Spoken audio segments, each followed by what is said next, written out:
They called him Junior, and they never stopped calling him that. Not when he took control of Universal at just 21 years old.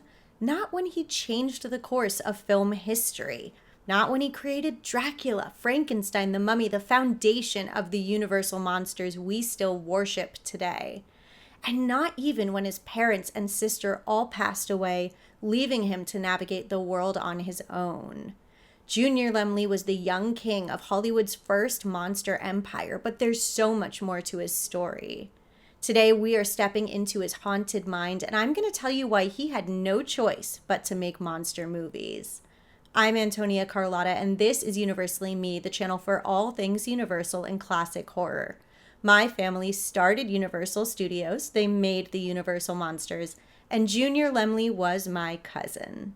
Imagine growing up in a world of cameras, cranes, and megaphones, and your dad is the one calling the shots. That was Junior's childhood.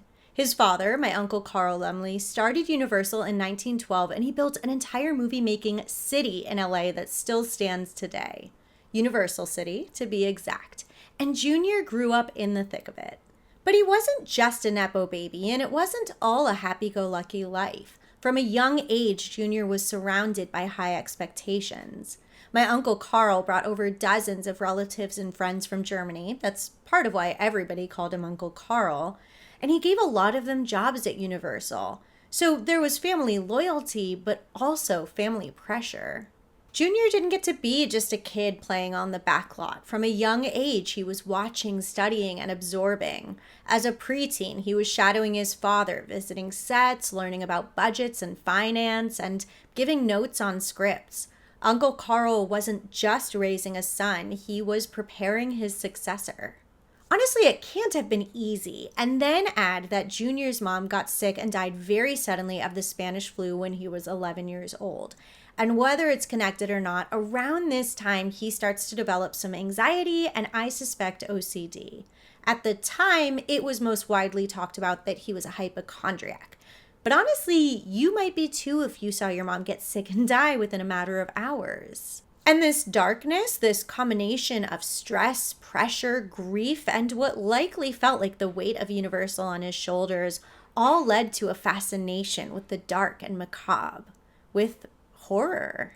When Junior turned 21, Uncle Carl gave him full control of production at Universal. And imagine that, barely old enough to have graduated college, an age when most people are still figuring themselves out, he is running a major Hollywood studio. And this wasn't just a symbolic promotion. Junior was really greenlighting films and managing directors and deciding the fate of the studio. And everybody was watching and everyone was waiting to see if he would fail. So what did Junior do? Well, he didn't play it safe, that's for sure. He didn't stick to westerns or sunny family comedies. One of his first films was All Quiet on the Western Front, which exposed the horrors of war. And it won Universal its very first Academy Award. Then he leaned even deeper into darkness, and he set his sights on Dracula. Now, this was risky. Horror hardly existed as a film genre. It certainly wasn't seen as respectable. Even his father was skeptical. Uncle Carl wanted to put up crowd pleasers. He wanted the most universal audience possible, not death, blood, and bats. But Junior insisted. He saw something in Dracula, perhaps even a reflection of his own fears. He battled invisible monsters every day. Fears about illness and death, obsession, control, maybe even the tragic romance. It resonated. More than creative curiosity, more than a calculated business move, Junior was going to carry on the Universal legacy on his own terms. He was going to do it differently than his dad. It was almost a form of rebellion. So he pushed forward, casting Bela Lugosi, a relatively unknown actor, in the role of Dracula, and he oversaw the release of Universal's first supernatural horror film. And when it hit theaters Valentine's Day 1931, it was a monster hit. Junior followed up with Frankenstein, the Mummy, and the Invisible Man, and each one tapped into a specific type of anxiety. Frankenstein, the father-son story, his story about losing control of your creation, and a story about playing God and being punished for it. Junior, the son of a studio mogul running a studio, must have felt that pressure deeply. The Mummy and the obsession with death, resurrection, memory, and being reunited with someone you lost. Fitting for someone missing his mother and equally obsessed with his own mortality. And The Invisible Man, about power and madness, vanishing from society and going insane. A perfect metaphor for the isolation Junior likely felt, becoming more powerful but less connected. But as he was churning out these instant classics, he was also struggling to keep it together. Newspapers joked about his hypochondria, how he was terrified of germs and bacteria, how he had cabinets full of medicine just in case. Supposedly, employees would sometimes fake a sneeze just so Junior would send them home and they'd get the day off. It really drives home that Junior wasn't just a producer cashing in on horror trends. His monsters were metaphors, and it worked for him and the studio. These films didn't just save Universal during the Depression, it defined them. Before horror, Universal was mostly known for westerns and comedies. After Junior, Universal was eternally tied to its monsters. And Junior was using horror to exercise his own demons, to grapple with those questions of life and death, good and evil, of who he was and what it all meant. You could argue that he was pouring so much of himself into these films because he wasn't convinced he had much time. And in a sense, he was right. Junior continued the Universal monster legacy with The Werewolf of London, The Bride of Frankenstein, and Dracula's Daughter. His monster legacy was strong, but he also had some gambles along the way that didn't pay off. And in 1936, he and Uncle Carl were forced to sell Universal. It didn't matter that the monsters were hits, or that Junior had taken Universal to the next level, or that he had reshaped the entire industry through horror. Business was business. Uncle Carl retired and Junior followed a year later. The Lemley era was over. Junior was not even 30.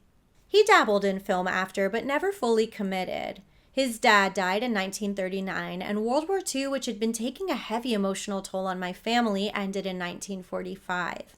Junior even joined the Army for a time, and he at least partially credited it for helping him overcome his anxiety. After his sister passed in 1965, Junior was really on his own. No wife, no kids, no immediate family. And that's when sickness really did descend upon him. He developed multiple sclerosis, and for the last few years of his life, though he tried to remain social, he was mostly confined to his home. He died in 1979, largely forgotten by the industry he helped shape. When we talk about the Universal monsters, we talk about the icons: Bela Lugosi, Boris Karloff, Lon Chaney Sr. and Jr., even Jack Pierce and James Whale. And of course, they deserve to be remembered. But behind the camera, behind the fog, behind the studio gates is the very first monster kid who made these movies possible. Junior wasn't a visionary in the traditional sense, and he wasn't even particularly beloved in his day. But he was brave. Brave enough to go against his father, brave enough to risk it all on horror, and brave enough to pour his fears into films that still define the genre a century later.